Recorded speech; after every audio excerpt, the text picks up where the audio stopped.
Hello friends, আসসালামু আলাইকুম। সবাই কেমন আছেন? আশা করি আল্লাহর রহমতে সবাই ভালো আছেন। আজকে নিয়ে চলে এসেছি আমার বাগানে। তো বাগানে আমি এসে কি করছি, কেন এসেছি সেটা আপনাদের সঙ্গে একটু শেয়ার করব। তো এই তো দেখতে পাচ্ছেন বন্ধুরা, করলা গাছ বা উচ্ছে গাছ, এটা থেকে আমি কিছু পাতা তুলে নিচ্ছি। তো পাতা দিয়ে কি করব সেটা আপনাদের সঙ্গে অবশ্যই শেয়ার করব। তো দেখতে পাচ্ছেন আমার উচ্ছে গাছে ভালোই উচ্ছে ধরেছে, এখন ছোট ছোট যদিও বা। তো আমি পাতাগুলো বাগান থেকে নিয়ে এসে আমি পরিষ্কার করে নিচ্ছি সুন্দর করে, যাতে কোনো পোকামাকড় না থাকে, সেটা ভালো করে পরিষ্কার করে বেছে নিতে হবে। তো আমার এখানে পাতাটা ধোয়া হয়ে গিয়েছে। তো আমি করলা পাতা আজকের ভাজি করব। এইভাবে করলা পাতা ভাজি করে কে কে খেয়েছেন আমাকে অবশ্যই কমেন্ট করে জানাবেন। যদিও এটা আমি আজকের আমার মায়ের রেসিপি, আমার মা আমাদের এইভাবে করে খাওয়াতো, আমরা খেতে চাইতাম না তিতোর ভয়ে, কিন্তু যখন খেয়ে দেখেছি এত সুন্দর, মাশাআল্লাহ, একদম তিতো না, দেখতে মনে হয় অনেক তিতো হবে কিন্তু খেতে অনেক সুস্বাদু।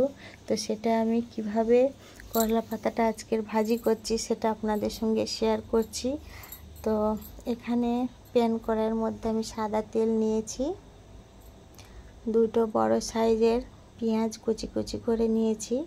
তো পেঁয়াজটা হালকা কালার আসা পর্যন্ত অনবরত নাড়াচাড়া করতে হবে।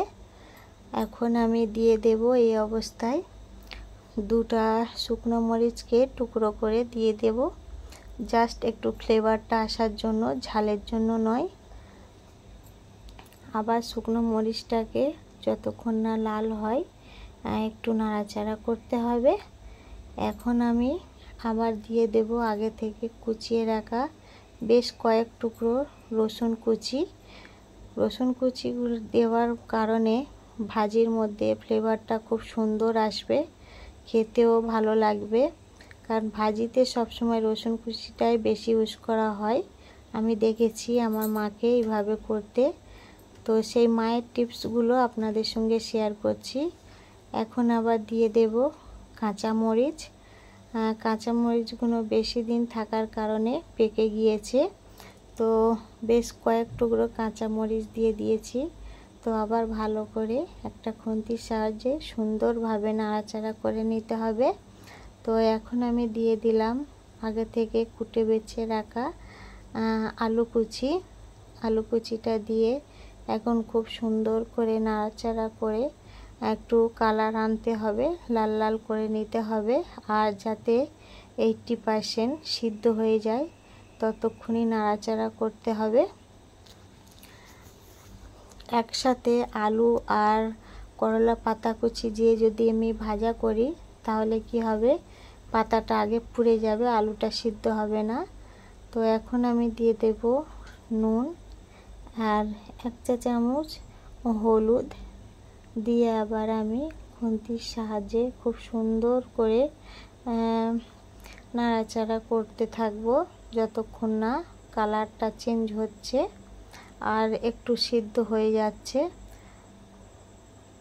এই যে বন্ধুরা দেখতে পাচ্ছেন আলুর কালারটা আমার চেঞ্জ হয়ে গিয়েছে আর অনেকটা সিদ্ধ হয়ে গিয়েছে। এখন আমি দিয়ে এই অবস্থায় করলা পাতাগুলো আমি এখন অ্যাড করে দিচ্ছি। আবার হচ্ছে কিনা সুন্দর করে খুন্তির সাহায্যে ভালো করে নাড়াচাড়া করে করলা পাতাটা একটু ভাজা ভাজা করে নিতে হবে। করলা পাতা ভাজতে বেশি সময় লাগে না, আর বেশি ভাজা হয়ে গেলে তিতো হয়ে যাবে, পুড়ে যাবে, তখন আর অতটা ভালো লাগবে না। হালকা করে ভেজে নিলে হয়ে যাবে। অলরেডি আমার আলুটা আগে থেকেই সিদ্ধ হয়েছিল ভাজা করতে করতে। তো বন্ধুরা যারা এই পর্যন্ত ভিডিও দেখতে দেখতে শেষ পর্যায়ে চলে এসেছেন তাদের অসংখ্য অসংখ্য ধন্যবাদ। আর নতুন বন্ধুদেরও জানাই অনেক অনেক শুভেচ্ছা ও ভালোবাসা। তো নতুন বন্ধুদেরকে বলছি, আমার এই ভিডিওটি দেখে যদি আপনাদের কাছে কোনো অংশে ভালো লেগে যায় তাহলে আমার চ্যানেলটিকে সাবস্ক্রাইব করে পাশে থাকা বেল আইকনটিকে প্রেস করে রাখতে পারেন, যাতে করে আমি ভিডিও আপলোড করার সঙ্গে সঙ্গে আপনাদের কাছে নোটিফিকেশানটা পৌঁছে যায়। আর পুরনো বন্ধুদেরকেও জানাই অন্তরের অন্তঃস্থল থেকে ভালোবাসা। তো আমার এই রেসিপিটা আপনাদের কাছে কার কেমন লেগেছে আমাকে অবশ্যই কমেন্টের মাধ্যমে জানাবেন। ভালো থাকবেন ততক্ষণ, আল্লাহ হাফেজ।